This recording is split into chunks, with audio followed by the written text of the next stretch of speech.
how would you deal with a team that resists an Agile framework, the Agile way of working?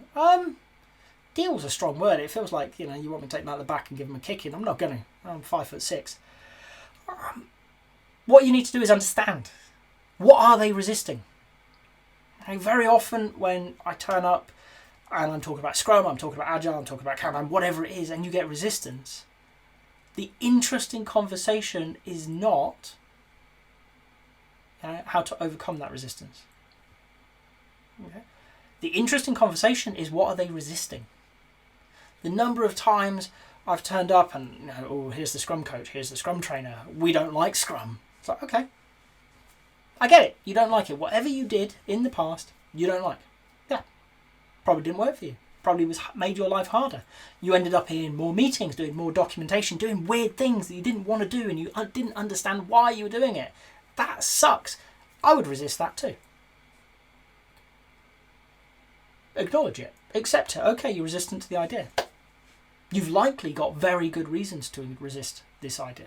Yeah. I want to understand what you were doing and why you're resisting. 9 times out of 10, what they're resisting is not what you're talking about. Right? I've had teams that will not do Scrum emphatically.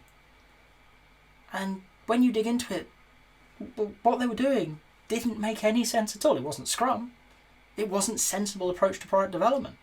It was just a thing that somebody read and they made up, and it got a bit blurry and they did stuff and it didn't work. And yeah, that sucks. Don't do that. But I'm not talking about that. Okay? I'm talking about this thing. And the resistance goes away.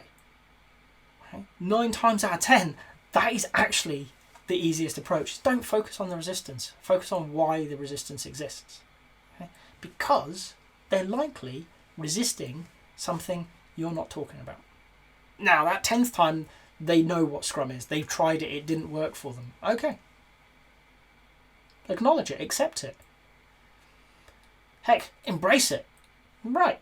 You're obviously knowledgeable. You've tried this and it didn't work for you. I really want to dig into why it didn't work for you. Okay? But we're going to do that as a continuing conversation as we uncover together how best to approach this.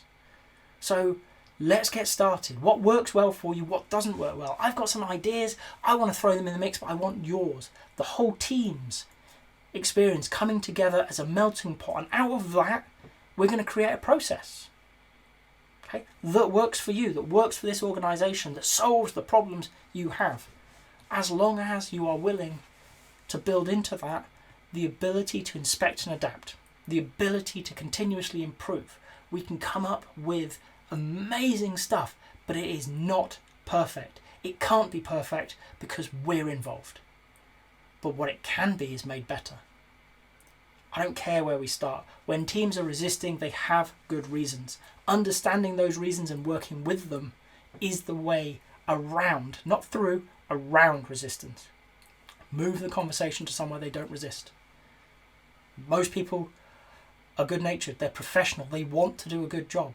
Offer them that opportunity to be involved in co-creating their own process.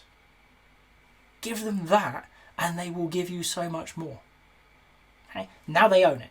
They get it. They know why we do this meeting and why we do it then. Even if the reason we do it then is because we chose to. They own it. And with that comes real motivation. They want it to work. They're going to do their best to help you make it work. And because you've insisted on inspect and adapt, you've insisted on empiricism throughout, which is really hard to defend against, to disagree with, it's going to get better. Will it be Scrum? Maybe, maybe not. Does that matter? No, absolutely not.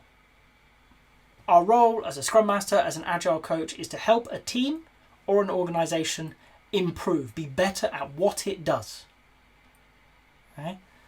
The Agile values, the principles help us, they guide us. If we look at the approach and we say, that's Agile because I can see the 4 values, I can see the 12 principles in action. Great, that's amazing, well done. But if also, hand on heart, we can look at it and say, I can see this, it's not perfect. It doesn't honour all those values and all those principles, but it's improving. Well done. you're in a harder place, you're working harder, and I would say you're having a greater impact on making the world better.